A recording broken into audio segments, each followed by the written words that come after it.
en la histología de los sistemas vamos a darnos cuenta de que muchos de ellos trabajan para una función independiente que no tiene mucha relación con el resto de sistemas, con el resto de funciones, y otros en cambio sí, necesariamente están vinculados a otros sistemas, y otros están totalmente vinculados. En el caso del tubo digestivo, su función es específica, ¿no? Y está diseñado para una sola función específica, que es el desarrollo de la digestión.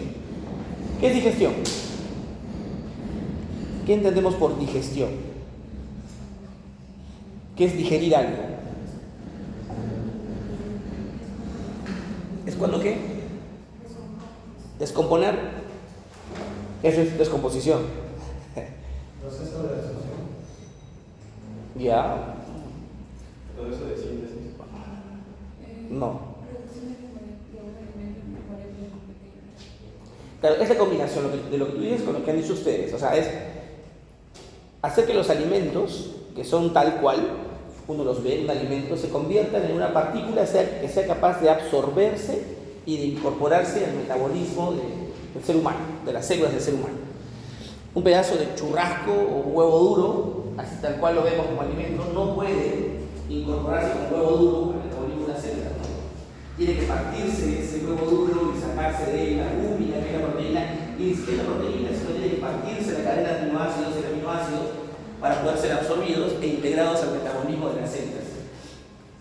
Eso no se puede hacer mecánicamente solamente, tiene que ser una serie de procesos que los realiza el sistema digestivo y ese proceso se llama digestión, ¿no? Reducción del alimento a moléculas pequeñas capaces de incorporarse al metabolismo celular. El aparato digestivo para nuestra clase va a estar organizado de la siguiente forma: cavidad bucal, el tubo digestivo y las glándulas anexas. La cavidad bucal, vamos a revisar hoy día los labios, los carrillos o cachetes, el paladar, las encías y la lengua. De los dientes, diremos una cosita muy superficial, ustedes van a revisar dientes. Del tubo digestivo vamos a ver los segmentos que van del esófago hasta el ano, ¿no? Y la próxima clase veremos glándulas anexas, donde veremos las glándulas salivales, el páncreas y el hígado, ¿no? Muy bien, entonces comencemos con la parte inicial, la cavidad bucal. ¿Qué función tiene la cavidad bucal? ¿O qué funciones tiene la cavidad bucal?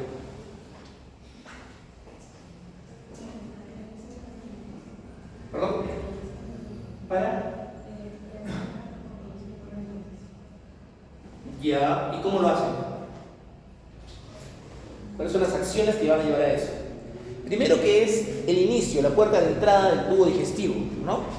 Y es donde se recepcionan los alimentos, ¿no? Entonces ya, la primera función es recepcionar los alimentos. ¿Qué más pasa en la boca con los alimentos?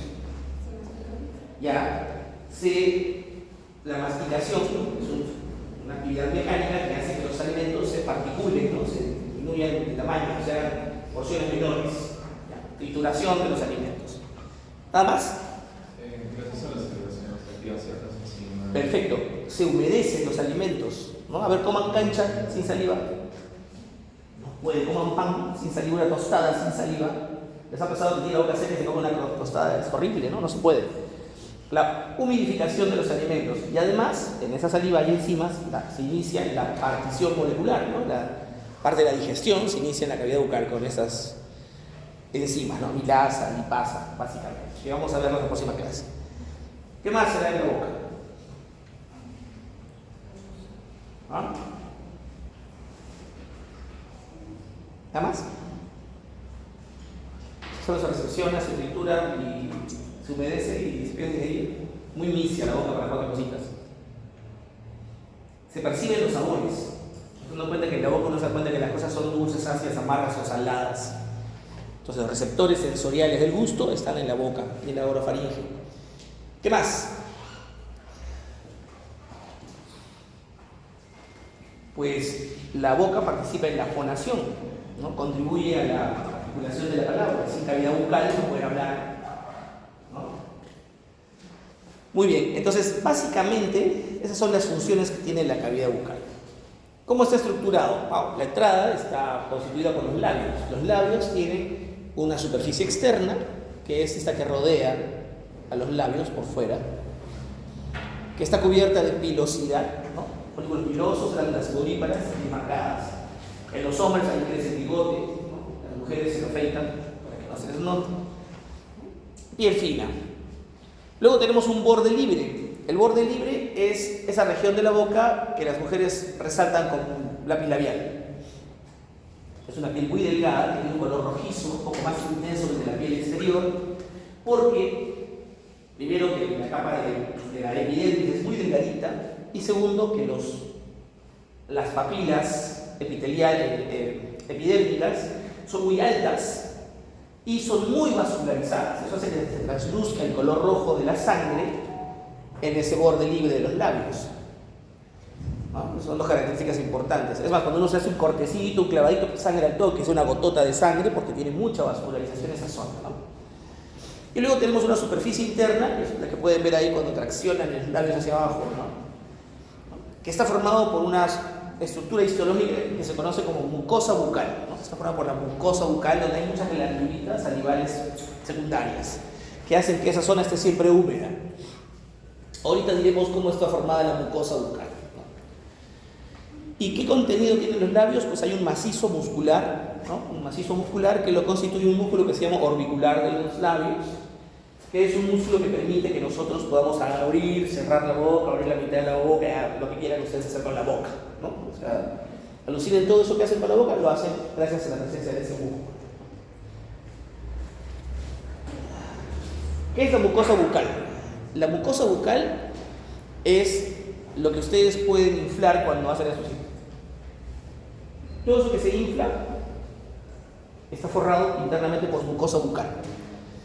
Está formada por un epitelio plano estratificado con tendencia a la queratinización. O sea, normalmente ese epitelio no tiene queratina. Si uno ve la mucosa bucal de una biopsia de un bebito, va a verla preciosa, sin queratina. Pero con el paso del tiempo, esa mucosa tiende a queratinizarse. Por ejemplo, cuando tenemos acciones mecánicas en la mucosa, el cambio de una prótesis dental, por ejemplo, o el consumo de humo de tabaco en la cavidad bucal, ya sea de cigarrillo o de una pipa, o cuando tenemos la costumbre, no sé, tan sana o insana de meternos cosas a la boca, ¿no? Esas agresiones mecánicas o químicas hacen que el epitelio se endurece y se queratinice. Entonces, cuando uno hace una biopsia de un anciano, encuentra la mucosa en una metaplasia, en un cambio a queratinizado el epitelio, ¿no? Por debajo de esa mucosa hay lámina propia, es tejido conjuntivo laxo, con glándulas salivales menores, ¿no? Que mantienen húmeda siempre esa región. Entonces, eso es nuestros labios. Acá está el borde externo, el borde libre, el borde de mucosa y el músculo, ¿no? Por el techo, la cavidad bucal está delimitada por una estructura dura que se conoce como paladar duro y delineado hacia adelante por las encías. Las encías se repiten abajo también. El paladar duro y las encías se conoce con el nombre de mucosa masticatoria. Se llama mucosa masticatoria porque cuando uno mastica los alimentos, estos impactan ya sea sobre el paladar duro o sobre las encías. El epitelio aquí sí es queratinizado. O sea, aquí sí se necesita un epitelio queratinizado porque es una zona que está muy agredida constantemente por lo que nos metemos a la boca. Abajo, su lámina propia, aquí sí es el tejido conjuntivo más denso. Hay tejido adiposo y glándulas mucosas.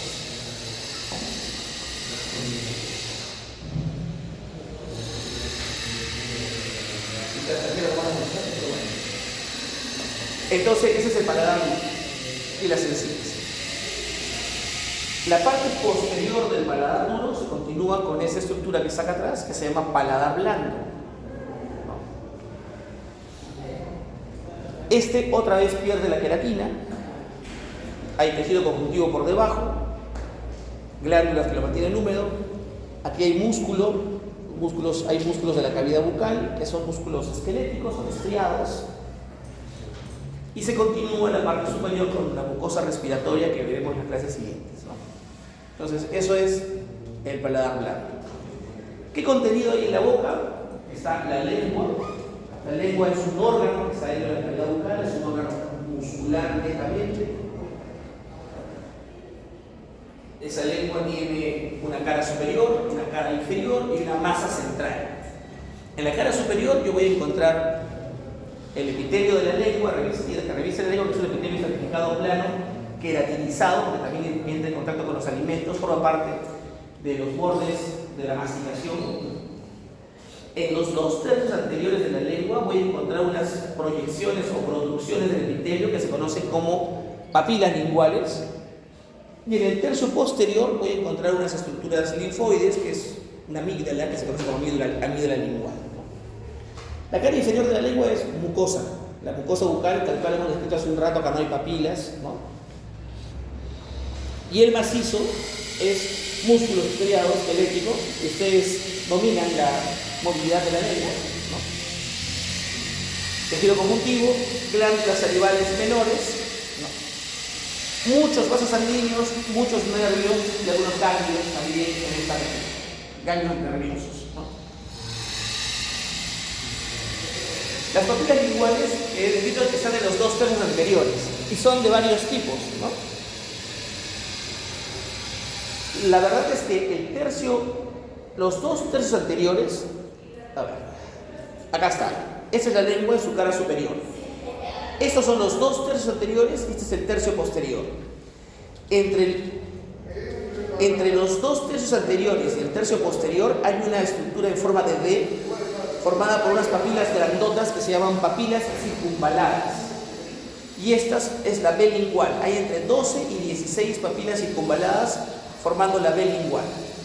Por delante hay otro grupo de papilas, que son las papilas filiformes, las papilas fungiformes, hasta llegar a esa B de las circunvaladas, también llamadas caliciformes.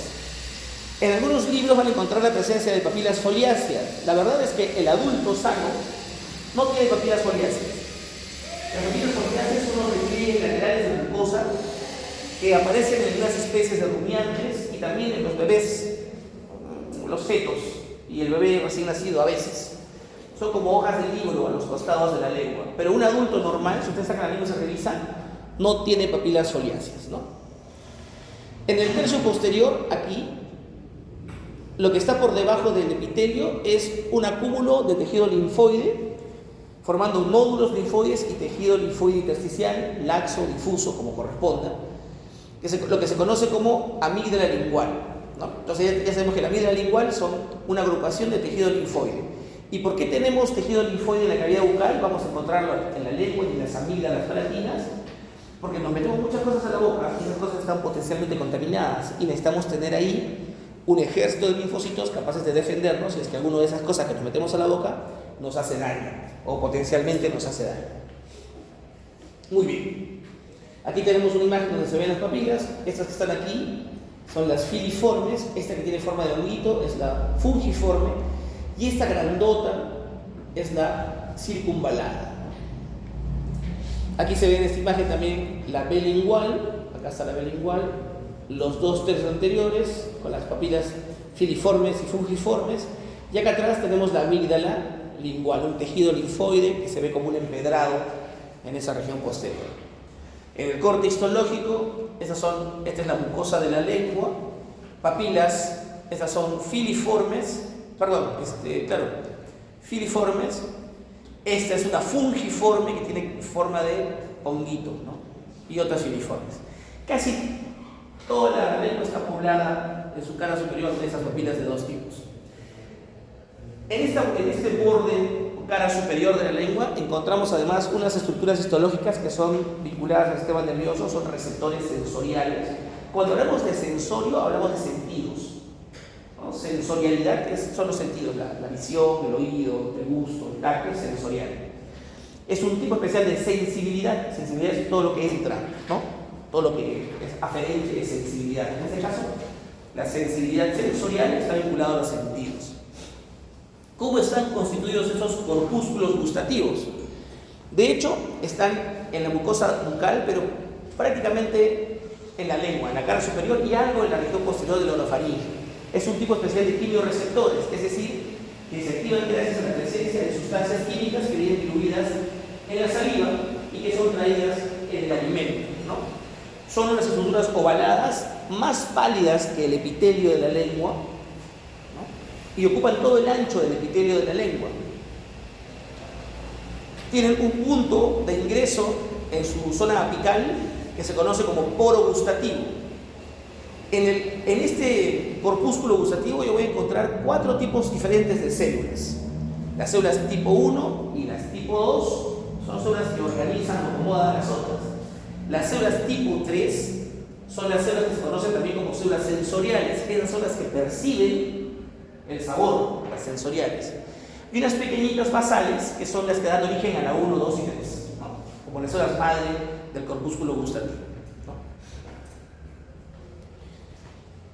Estas células sensoriales, esos son unos receptores, se renuevan de manera permanente, ¿no? Así como hay una renovación del epitelio de la lengua, todos nos cepillamos la lengua en la mañana y salen un montón de células, ¿no?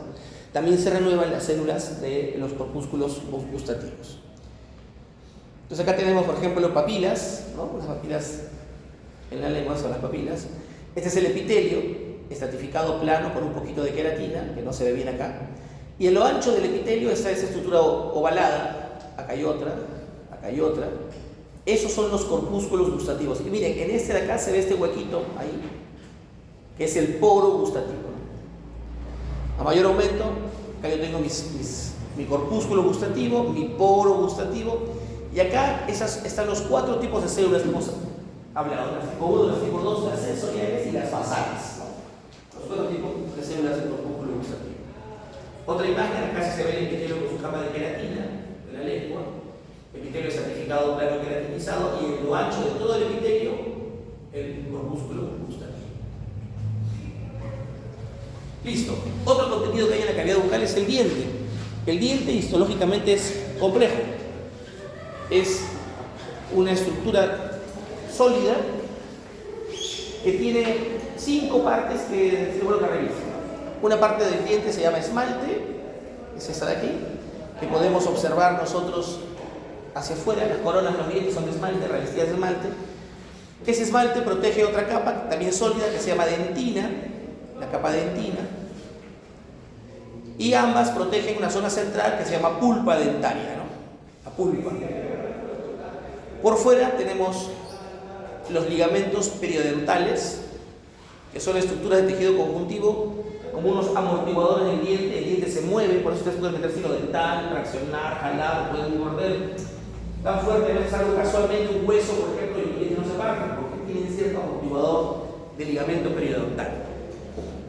Por fuera tenemos el cemento, ¿no? Esta línea de acá es el cemento.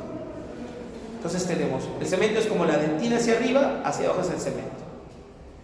Entonces 5 partes, ¿no? Esmalte, dentina, cemento, pulpa y ligamento periodontal, ¿no? Para que busquen ustedes la histología de esas zonas. Y 2 células importantes, ¿no? El odontoblasto y el ameloblasto, que son células que sintetizan, uno de ellos dentina y la otra esmalte, ¿no? Van a darse cuenta que hay una similitud con el tejido óseo, pero la naturaleza química de estas estructuras es un poco diferente y bueno, requieren de toda una profesión para su manejo, tratamiento, curación, prevención, ¿no? Que es la estomatología o odontología, ¿no? Listo. Entonces hemos hablado de la primera parte, que era la cavidad bucal. Ahora vamos a la segunda parte, que es el tubo digestivo. Obviamente, como el nombre lo indica, el tubo digestivo es la estructura histológica del sistema digestivo que está organizada de manera tubular. Por lo tanto, se estudia en capas, ¿no? En capas. ¿Qué capas vamos a ver hoy día? Bueno, ¿qué estructuras del tubo vamos a ver hoy día? Vamos a ver el esófago, el estómago, el intestino delgado, el intestino grueso y el conducto anal, ¿no? ¿Cuánto demora la digestión? ¿Saben? Ahora, entramos un poco de chisme fisiológico. 3 horas. ¿Ya? ¿Quién da más? ¿Quién da menos? 5 horas. Claro, vamos con 5. ¿Quién da más? 7 horas. 7, vamos con 7. ¿Alguien tiene idea mayor o aterrizan? A ver, la verdad es que es un poco difícil poder determinar la duración de la digestión, porque va a depender de varias cosas. De hecho, primero, de la edad de los pacientes. Segundo, del género de los pacientes. Tercero, de qué hemos comido, ya sea, por ejemplo, del estado físico del alimento. La digestión de los líquidos es mucho más rápida, por ejemplo, que la digestión de los sólidos, ¿no? Y luego la naturaleza química de lo que estamos comiendo. La digestión de las grasas, por ejemplo, es lenta. La digestión de las proteínas es lenta. En cambio, la digestión de los carbohidratos es muy rápida. Sobre todo son carbohidratos naturales como los de la fruta, por ejemplo, ¿sí? Muy rápida. Pero hay tiempos más o menos estimados, ¿no? O sea, en el estómago el alimento está más o menos entre 2 y 3 horas, si es un alimento rico en carbohidratos. Si es un alimento rico en proteínas, probablemente el alimento en el estómago esté 5 horas, ¿no? 4 o 5 horas, en el estómago solamente. Luego el alimento pasa al intestino delgado, 7 metros de intestino delgado, y ahí el alimento puede estar un tiempo variado, puede estar 4 o 5 horas, o puede estar 30 horas, ¿no? Y luego pasa al intestino grueso, que son más o menos 3 metros de intestino grueso, y el alimento ahí sí se toma más tiempo, porque ahí se forman las heces, se absorbe el agua, el movimiento peristáltico del intestino grueso es lento, puede estar un día, 2 días. Hay procesos digestivos que pueden durar horas, 8 horas, ¿no? Si nos hemos tomado, por ejemplo, un helado de frutas, ¿no? Pero si nos hemos comido una parrillada de cordero, ¿no? Probablemente nos demoremos 3 días en digerir esa carne, ¿no? Hasta que se convierte en heces. Por lo tanto, el proceso es muy variado. Cuando lean eso, en sus libros de fisiología se van a dar cuenta con mayor detalle. Entonces, si me dicen cuánto demora la digestión, aguanta, ¿qué has comido? ¿No? Y sacan cuenta en base a eso. Bueno, como es una estructura tubular, el tubo digestivo se estudia por capas y vamos a encontrar nosotros 4 capas en el tubo digestivo. Una capa interna, llamada mucosa, por debajo de ella una que se llama submucosa, una que se llama muscular y finalmente vamos a encontrar algunas regiones de adventicia y unas regiones de serosa. En términos generales, en la mucosa vamos a encontrar el epitelio, ¿no?, que reviste la capa, su tejido conjuntivo, algunas glandulitas, en algunos casos que van a mantener húmeda la superficie de esa mucosa, y vamos a encontrar en algunos casos un musculito muy fino de la mucosa, que se llama muscularis mucosae o muscular de la mucosa. O sea, la mucosa tiene su propio musculito. Ahorita veremos para qué sirve ese musculito. En la submucosa es francamente tejido conectivo y glándulas, sobre todo en las zonas que tienen que ser más humedecidas. Por ejemplo, el esófago en su tercio distal tiene muchas glándulas. Y el duodeno, que es el primer segmento del tubo digestivo del intestino delgado, también tiene muchas glándulas, ¿no? En la submucosa encontramos tejido nervioso organizado formando un plexo nervioso que se llama plexo nervioso submucoso o plexo de Meissner. Vasos sanguíneos y nódulos linfáticos. Luego tenemos una capa tercera que es de músculo liso, que en casi todo el tubo digestivo tiene 2 capas. Una capa interna que se organiza de manera circular y una capa externa que se organiza de manera longitudinal. Por eso dicen cile, circular interna, longitudinal externa. Ahora, eso es relativo, porque realmente no es circular, es helicoidal. Pero es un helicoidal de giro corto, o sea, es así. Por eso cuando uno hace un corte se ve circular. Y la externa tampoco es longitudinal, sino es helicoidal de giro largo, así. Por eso cuando se corta parece que fuera longitudinal, las dos son helicoidales realmente.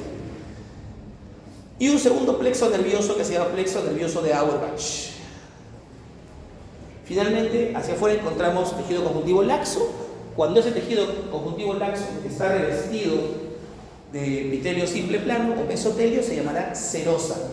Si no está revestido de serosa y está integrado a las estructuras circundantes, se llamará adventicia. Y aquí encontramos mucho tejido adiposo. ¿Han escuchado hablar de esa? ¿Tiene grasa abdominal o grasa visceral? O sea, tiene grasa visceral.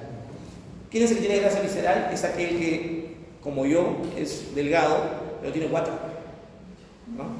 Si yo me toco la grasa que tengo en la piel, mi grasa de piel es escasa. ¿Dónde está mi gordura entonces? Está pegada a mis vísceras, ¿no? Es acá, pegada a la serosa. Entonces han sacado las tripas de un animal para hacer chuchuli, y han visto muchas bolas de grasa amarillo pegadas afuera. Esa es la grasa visceral. Esa grasa visceral es tejido adiposo que conservamos y que es difícil de remover, ¿no?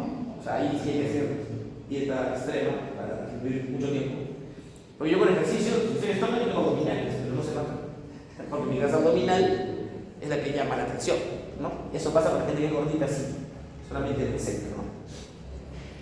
Es un tipo riesgoso de incremento de peso, el incrementar la grasa visceral, porque está vinculado a enfermedades como por ejemplo la diabetes mellitus tipo 2, ¿no? Muy bien, entonces acá están las capas que hemos visto. Acá está el epitelio, su lámina propia, la muscularis mucosae, de amarillo la submucosa, la capa muscular circular interna, la longitudinal externa, y esta es una serosa, ¿no? Una serosa. ¿Qué función cumple cada una de estas capas que hemos visto, ¿no?, en el tubo digestivo? Por ejemplo, el epitelio, ya sabemos, el epitelio es la barrera que delimita lo externo de lo interno, ¿no? Pero ese epitelio en cada región tiene una función importante, ¿no? Por ejemplo, tiene una función importante en el estómago, porque el epitelio se convierte en un epitelio secretor, ¿no?, de jugo gástrico. En el intestino delgado es un epitelio que se convierte en un epitelio que absorbe los nutrientes. En el intestino grueso, un epitelio que absorbe el agua, ¿no? Entonces, en cada uno de los sitios vamos a encontrar una función especial del epitelio, ¿no? ¿Para qué sirve el tejido linfóide que está entre la lámina propia y la submucosa? Acuérdense ustedes que entran muchos alimentos a la boca que son sustancias extrañas, ajenas, ¿no? Por lo tanto, si yo no tengo tejido linfóide en todo el tubo digestivo, en la lámina propia, en la submucosa, no tengo guarniciones de defensa, no tengo linfocitos que me defiendan ante la potencial agresión de esos alimentos que pueden venir contaminados. Y más allá de eso, por ejemplo, en el último segmento, en el tubo digestivo del colon, empiezan a formarse las heces, y las heces están colonizadas en una colonia natural de bacterias que en algún momento pueden tornarse adversas y querer invadirnos, hacernos daño. Entonces el tejido linfóide está ahí manteniendo la flora bacteriana de manera que se porte bien, ¿no es cierto? ¿Qué más? ¿Para qué sirve la muscularis mucosae? Dice, moviliza localmente la mucosa. ¿Y para qué moviliza localmente la mucosa? Si bien es cierto, el tubo digestivo tiene un movimiento, el alimento puede impactarse y pegarse sobre la mucosa, sobre el epitelio, y quedarse ahí. Por más que se mueva alrededor del centro, ese alimento se quedó pegado, como cuando se te queda un pedacito de comida entre los dientes, un pedazo de toffee entre los dientes, y no meter el dedo para sacarlo, ¿no? Ya, la muscularis mucosae lo que hace es se contrae, y al contraerse sacude al epitelio para que el epitelio desprenda los alimentos que podrían impactarse, ¿no? Esa es la función de la muscularis mucosae. La capa muscular, la tercera capa, es una capa que se encarga del movimiento peristáltico. ¿Qué es el movimiento peristáltico? Es el movimiento propio del tubo digestivo. Es un movimiento cefalocaudal, o sea, de arriba hacia abajo, y que conduce el contenido del tubo digestivo desde la boca hacia el ano para que pueda ser eliminado como desecho. Ese movimiento es de dos tipos. Es para mezclar, cosa que se da, por ejemplo, muy bien en el estómago, mezcla, o para propulsar, ¿no?, que se da en el tubo digestivo, ya básicamente el intestino delgado, el intestino grueso, para que el alimento transcurra y pueda irse absorbiendo los nutrientes o el agua, según sea el caso, hasta que pueda eliminarse. Entonces, ese movimiento muscular depende de la capa tercera, que es la capa muscular del tubo digestivo. Ya habíamos mencionado hace un rato que había dos plexos, el plexo nervioso de Meissner, submucoso, y el de Auerbach o muscular. Esos plexos tienen dos funciones.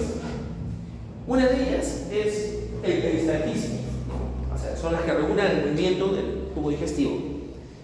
Y lo otro que producen es la secreción de las glándulas. Ellos controlan que el tubo digestivo esté siempre humedecido y todo pueda resbalar, ya sea por moco o por secreción serosa. ¿Un vómito qué sería? ¿Qué tipo de movimiento es un vómito?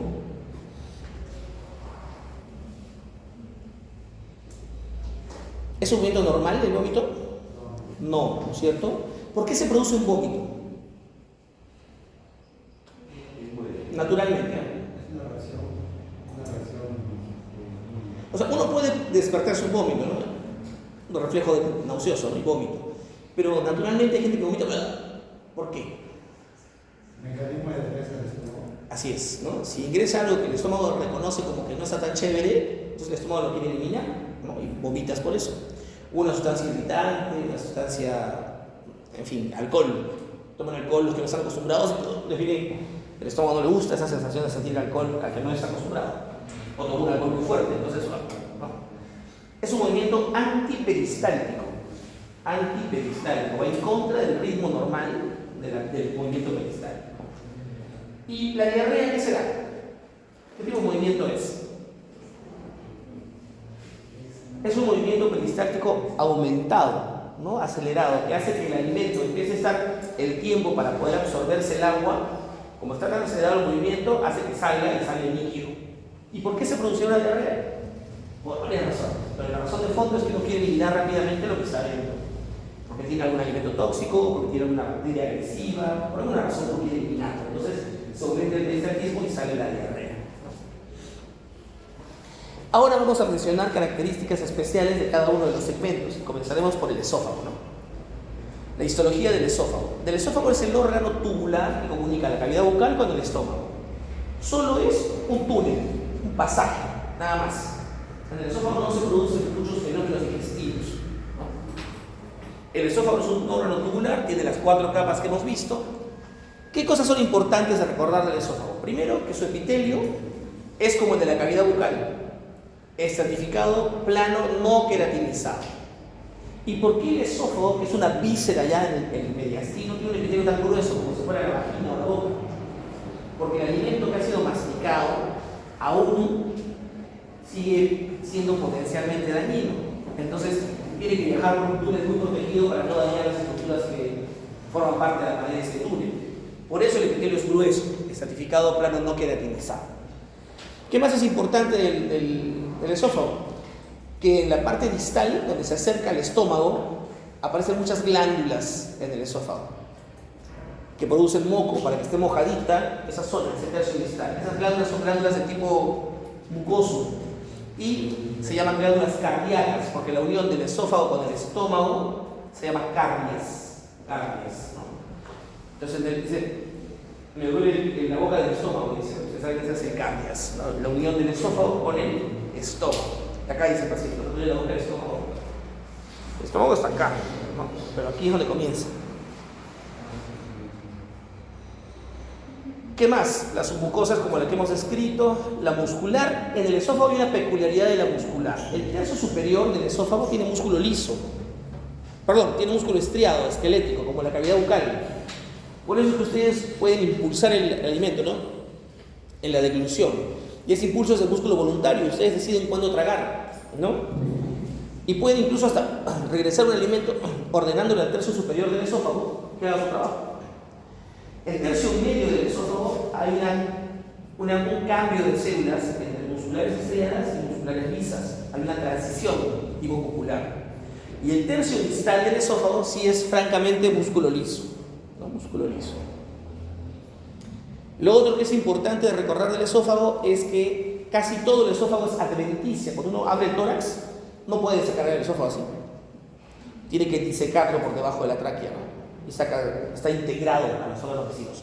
Solamente en el tercio distal, donde ya se une al estómago, ahí el esófago se convierte en un poquito de serosa cuando atraviesa el diafragma, ¿no? Entonces acá tenemos un esófago, miren, el epitelio grueso, estratificado, plano, sin queratina, su lámina propia, esta es su mucosa y esta es la capa muscular, ¿no? Y por fuera no es adventicia, ya saben ustedes. Esta es una imagen del esófago a nivel del cardias, epitelio estratificado plano sin queratina, lámina propia. Esto es musculares mucosae. Esto es submucosa con glándulas, un montón de glándulas que producen moco, glándulas cardíacas, el conducto de la glándula, y eso es músculo, ¿no? Capa muscular, ¿no? Esófago. Es una lámina imposible de no reconocer como esófago. Listo. El siguiente segmento es el estómago. El estómago histológicamente sí es un poco complejo. Anatómicamente también. O sea, esta es una imagen de un estómago desde el punto de vista anatómico, ¿no? Acá se ve el esófago, el cardias.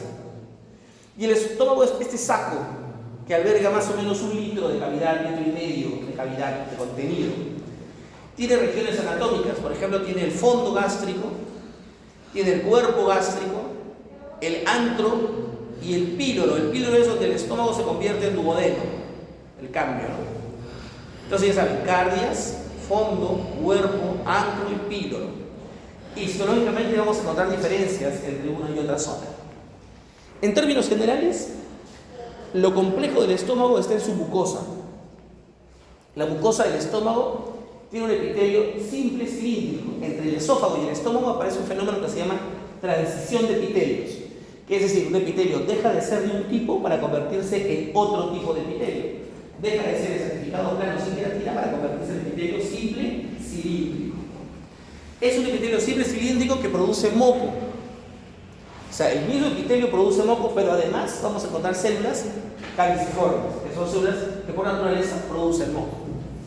Vamos a encontrar una lámina propia de tejido conjuntivo laxo, infiltrado de linfocitos, y encontramos glándulas. La mucosa del estómago está formada por glándulas.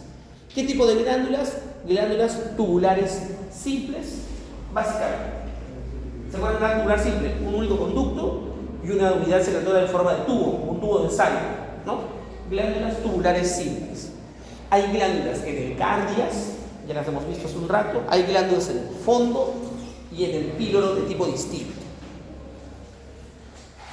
Hay musculares mucosae también, ¿no? En la submucosa, tejido conjuntivo, pero acá es importante tener en cuenta que la submucosa del estómago está muy vascularizada.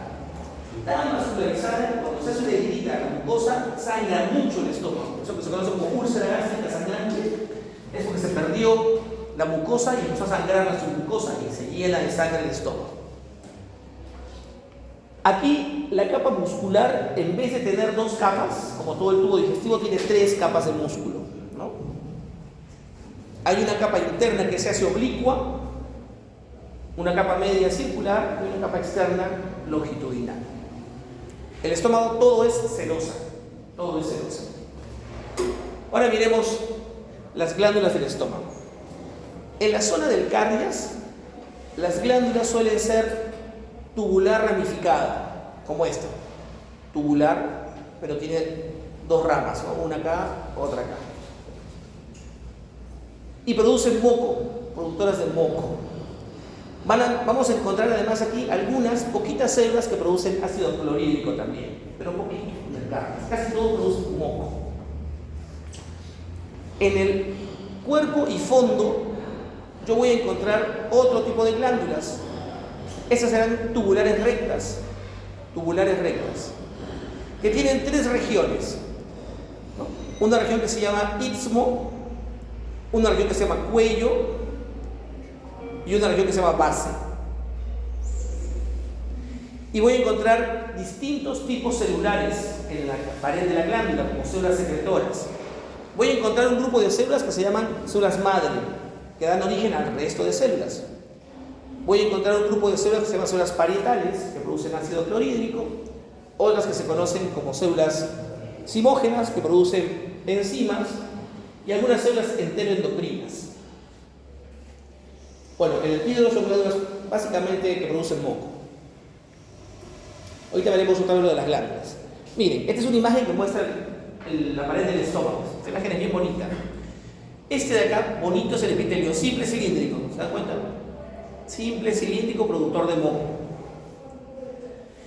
Por debajo de ese epitelio encuentran esas estructuras así, que son las glándulas tubulares. Esta es la lámina propia. Esta rojita es la muscularis mucosae. Esta gorda de acá, la submucosa, que tiene vasos sanguíneos grandes. Miren este vaso. Y toda esta de acá es la capa muscular, gruesa, ¿no? 3 capas de músculo: oblicua, circular y longitudinal. Y finalmente, aislado, que tiene serosa, con epitelio simple, plano, ¿no? Una imagen bien bonita del estómago. Aquí vemos a mayor aumento solo la mucosa, para que vean ustedes el epitelio simple cilíndrico, las glándulas tubulares, la lámina propia y la muscularis mucosae. A mayor aumento, el epitelio simple cilíndrico productor de moco y las glándulas. Si ustedes se dan cuenta, en la pared de las glándulas, las células que forman parte de la pared de esas glándulas tubulares son distintas, no son todas igualitas. Cuando veíamos otras glándulas, hemos visto que las células son iguales, ¿no? Las serosas, son mucosas, no, acá no. Acá todas tienen una naturaleza distinta. Miren qué bello el epitelio simple cilíndrico del productor de moco del estómago. Vamos a ver la zona más importante. La zona más importante que es el fondo y el cuerpo, porque ahí se produce la mayor cantidad de jugo gástrico. Y ahí las glándulas son de este tipo, tubular simple. Ya dijimos que tiene un istmo, ¿cierto? Acá el istmo lo han dividido en dos partes, porque tiene razón, este es el epitelio y este es el istmo. Luego tenemos la zona del cuello y el fondo de la glándula. Y están todos los tipos celulares que ese autor ha descrito, que son importantes de reconocer. Por ejemplo, las de arriba son células que producen moco, células epiteliales productoras de moco. Y aquí en el istmo encontramos unas células que las llaman células progenitoras o células madre. Esas células dan origen a todas las de abajo y también dan origen a todas las de arriba, las células progenitoras. Luego tenemos las células parietales, también llamadas células oxínticas, ¿no? Que son esas amarillas. ¿Qué producen las parietales? Ácido clorhídrico y lo que también se conoce como factor intrínseco, que es importante para la absorción de vitamina B12, ¿no? B12. Si la mucosa del estómago se altera por alguna razón, por ejemplo, una inflamación permanente, alcohólico, por ejemplo, el estómago está alterado, se pierde esta capa de la glándula y no hay quien produzca ácido clorhídrico. Eso debilita la capacidad de defensa que tiene el estómago y de degradar sustancias, pero también evita que se absorba vitamina B12. Entonces, un paciente alcohólico es un paciente anémico, ¿no? ¿Qué tipo de anemia tendrá? ¿Cómo es la anemia por deficiencia de vitamina B12? ¿De qué tamaño es el glóbulo blanco? ¿Es chiquito? ¿Es microcítica? No, es una anemia macrocítica, ¿no? Son los glóbulos rojos pálidos y grandes, ¿no? Es típico de la anemia por deficiencia de vitamina B12. Luego tenemos las células D que producen somatostatina. Luego tenemos un grupo especial de células que se llaman SL, células SL, que tienen una descarboxilasa de histidina que producen histamina. La histamina funciona aquí como un agente paracrino que estimula la síntesis de ácido gástrico. ¿Qué es paracrino?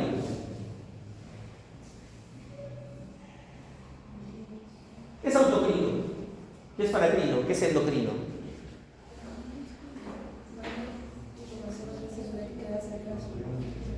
Ajá. Dice, un efecto autocrino es cuando yo produzco una molécula, una hormona, que me afecta a mí, ¿no?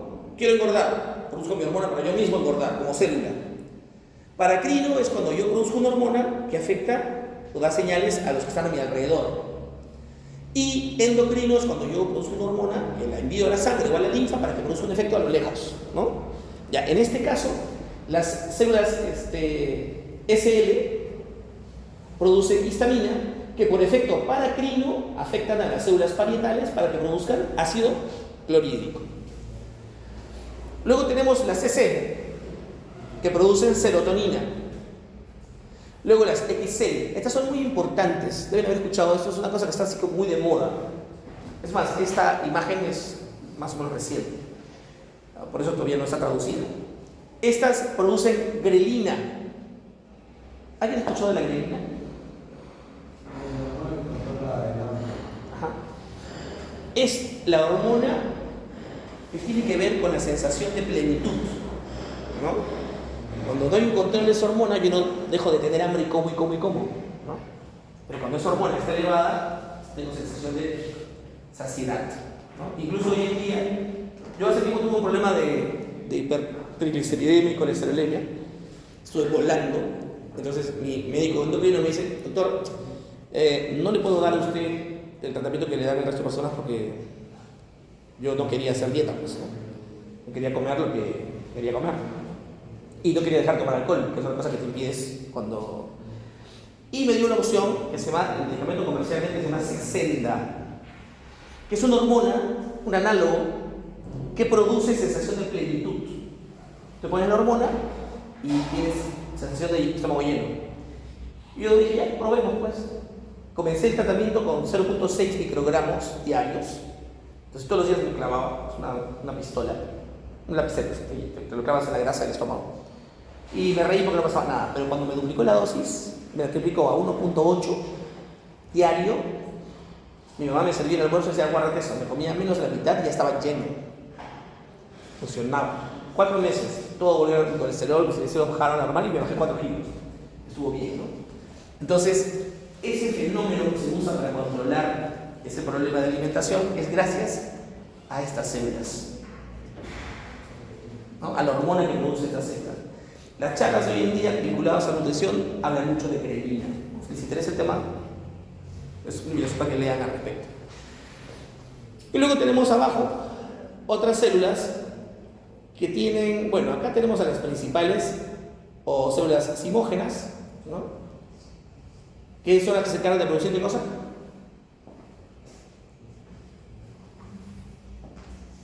Enzimas. Son las simógenas. Simógenos enzimas. Producen enzimas digestivas, ¿no? Porque el estómago produce también ya índice de digestión. Proteínas sobre todo, ¿no? Pepsina.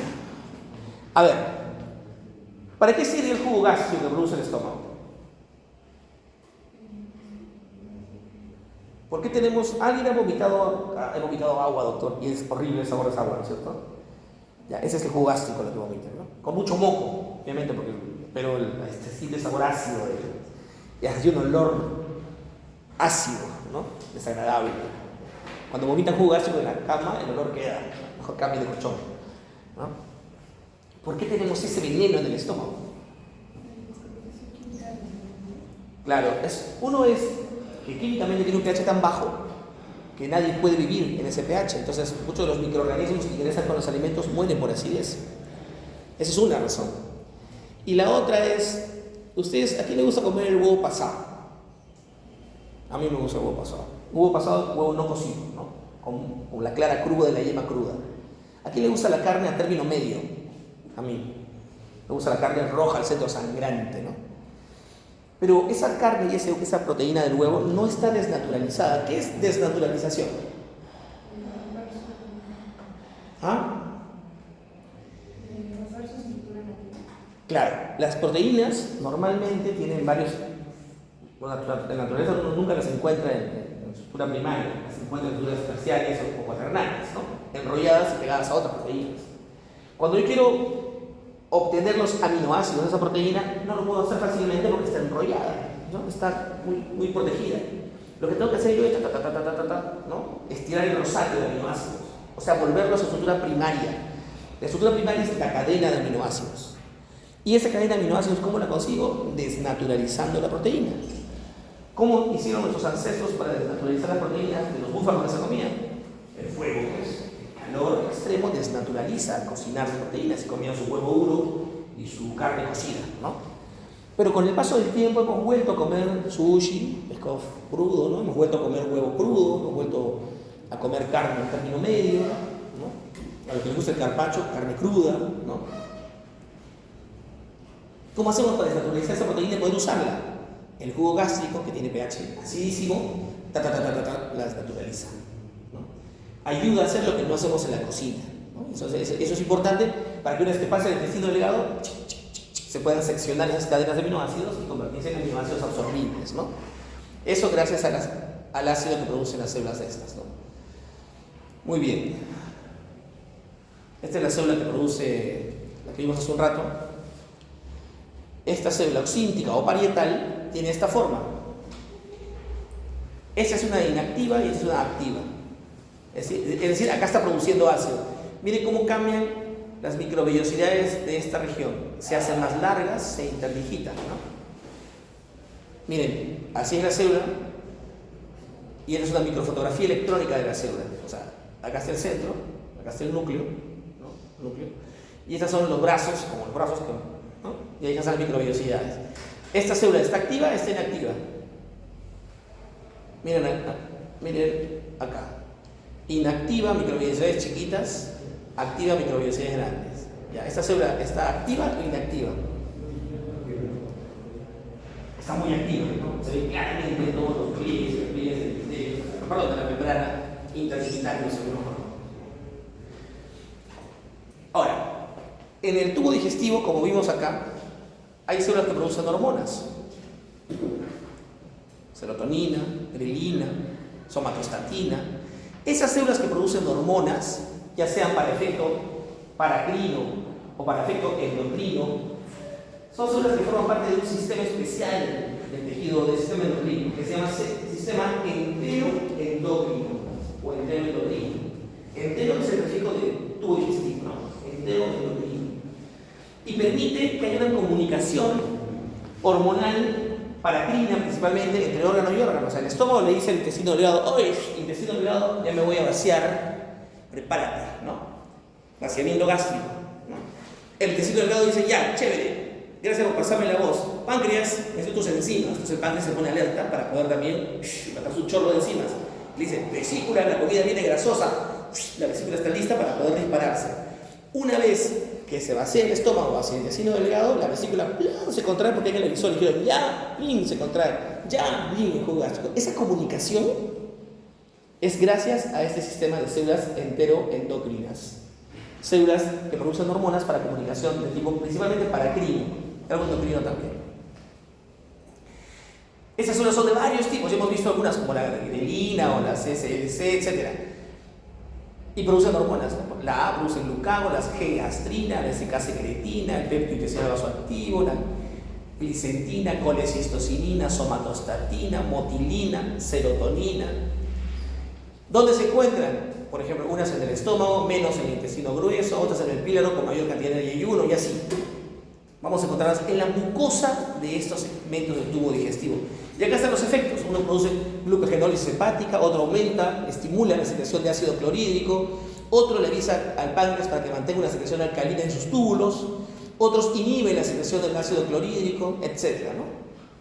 Aumenta la motilidad, aumenta la motilidad, aumenta la motilidad, ¿no? Es importante saber que existen hormonas de este sistema.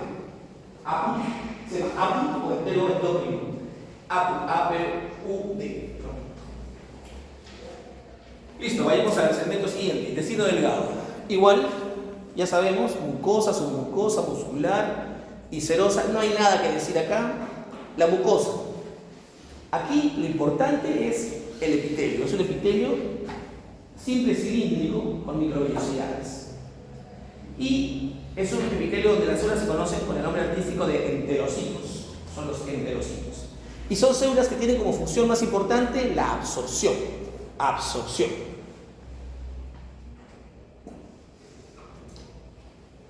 Para poder hacer la absorción, el intestino delgado se ha provisto de algunos mecanismos para aumentar su superficie de contacto. O sea, son 7 metros de intestino, pero aún así 7 metros no alcanzan para absorber. Entonces el epitelio tiene que arrugarse demasiado, plegarse demasiado para tener mayor superficie de contacto para cuando el alimento pase por ahí. Son especializaciones para la mayor superficie de contacto del intestino delgado. ¿Cuáles son esas especializaciones? Primero, que todas las células poseen microvellosidades. Es decir, la membrana de la célula en la zona apical se pliega, ¿no? Si yo jalo la membrana, es más grande. Si la suelto, se hacen plieguecitos de cada celulita, ¿no? Luego, cada zona de la mucosa se pliega también, como cerritos. O sea, la mucosa plegada se llama microvellosidades. Perdón, vellosidades intestinales. Vellosidades intestinales. Tengo microvellosidades que son de la célula y unos pliegues que se llaman vellosidades intestinales que son de la mucosa. El centro o el corazón de una vellosidad intestinal es la lámina propia de la mucosa. Pero además también la submucosa se pliega y genera unos pliegues que se llaman pliegues circulares. Entonces yo tengo membrana plegada, la jalo. Mucosa plegada, la jalo. Y submucosa plegada, la jalo. O sea, en 1 centímetro puedo tener 5 centímetros si lo jalo. Gracias a estos incrementos de la superficie de contacto, ¿no?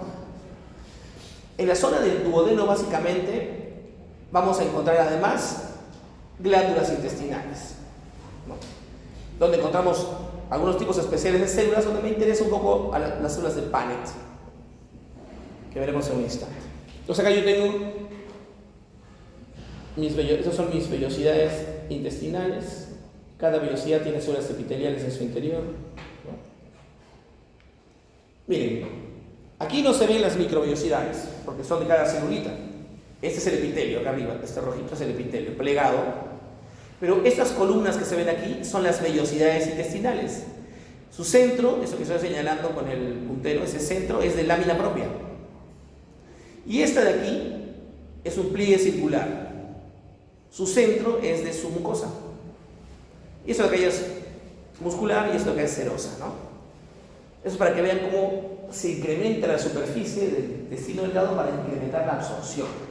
Si yo paso por ahí en un huevo duro, va a demorarse mucho en recorrer todos los bordecitos y mientras está pasando por ahí se está absorbiendo la proteína de ese huevo duro, ¿no? No todos los segmentos son iguales, ¿no? Esta es una zona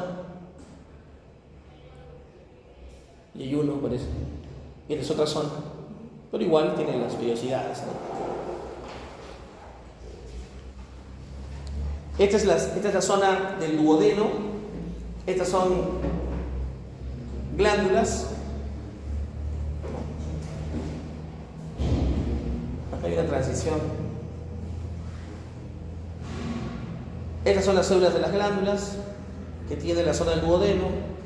Hay células que producen en las células epiteliales con microvellosidades o enterocitos, células caliciformes que producen moco para que no se peguen los alimentos, células enteroendocrinas, ya saben, las que producen gastrina, secretina, serotonina, etc. Una célula madre que da origen a todas las demás, y abajo unas células de Paneth. Acá se ve una microfotografía de otro segmento y se ve la mucosa muy bonita del epitelio.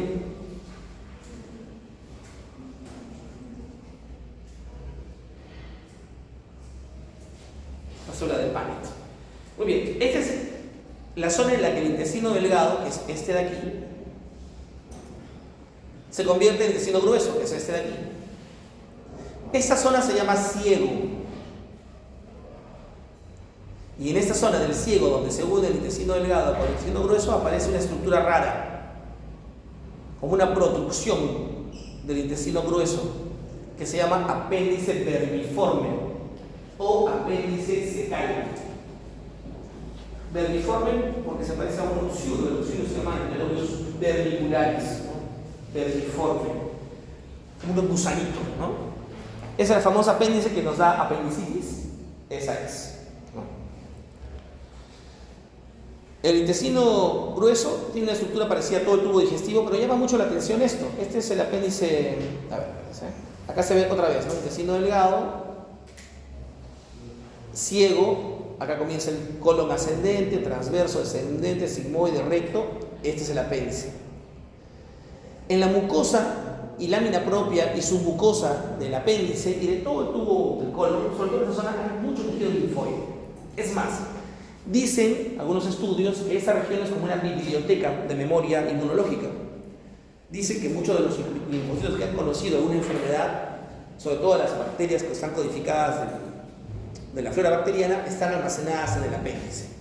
Entonces, cuando hay una de esas bacterias que se porta mal y quiere hacernos daño, se activa ese linfocito con su memoria y dice, yo te conozco, y él salta y se genera un nódulo linfoide y se activa la respuesta inmunológica, ¿no? A veces se activan muchos linfocitos, se activan tantos que crecen tanto los nódulos linfoides del apéndice que colapsan la luz del apéndice y presionan los vasos sanguíneos de la pared del apéndice. Eso hace que el apéndice se inflame. Y si no se desinflama, se necrosa y hay algo que se conoce como apendicitis, que puede perforarse, nos entramos de urgencia, sacamos el apéndice y nos deshacemos de esa memoria inmunológica, ¿no? No nos pasa nada, porque volvemos a crear otra memoria, otro archivo, ¿no?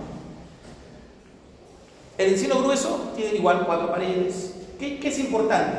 La mucosa, epitelio simple cilíndrico, con chapa estriada, células caliciformes, gran cantidad de células caliciformes, muchas células caliciformes, producen mucho moco en la pared del colon. ¿Por qué? Porque ahí se absorbe el agua y se producen las heces, y las heces son sólidas y tienden a impactarse. Entonces, para que resbalen las heces sobre el intestino, hay mucho moco, ¿no? La submucosa, como ya la conocemos, llena de nódulos linfoides, bastantes nódulos linfoides. La muscular, acá tiene una peculiaridad. La capa interna del músculo es circular, pero la capa externa es como unos cordones, se forman 3 cordones de músculo liso longitudinal. Miren, acá no, acá. Esta es una proyección de la capa muscular externa. Un cordón, dos cordones y por acá atrás está el otro. Donde se juntan los tres cordones aparece el apéndice. Los cirujanos cuando meten la mano tocan un cordón y lo siguen. Y donde se juntan encuentran el apéndice y la sacan, ¿no? Para operar. Cuando están haciendo la cirugía abierta, como se hacía antes, ¿no? Esos cordones son músculo liso de la capa longitudinal externa y se conocen con el nombre de tenias cólicas. Otra vez un parásito, ¿no? El apéndice vermiforme, ahora las tenias, como las tenias saginata. Tienes una tenia, ya, esa tenia. Finalmente por fuera es serosa, ¿no? Aquí hay muchos apéndices epiploicos, mucha grasa visceral. La mucosa, miren, las células celestes son las caliciformes. ¿Cuántas caliciformes? Pocos enterocitos que absorben básicamente agua. Miren cómo se ve la mucosa del intestino grueso. Prácticamente puras células caliciformes, ¿no? Un montón de bolitas blancas son las células caliciformes.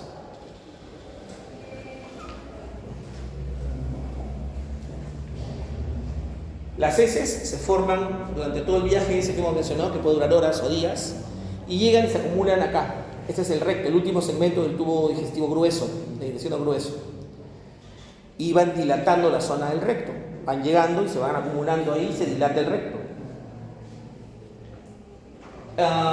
Cuando el recto se dilata hasta un punto en el que ya no contiene más tiempo lo que está adentro, se despierta un reflejo que se llama el reflejo defecatorio y nos da ganas de ir al baño para defecar.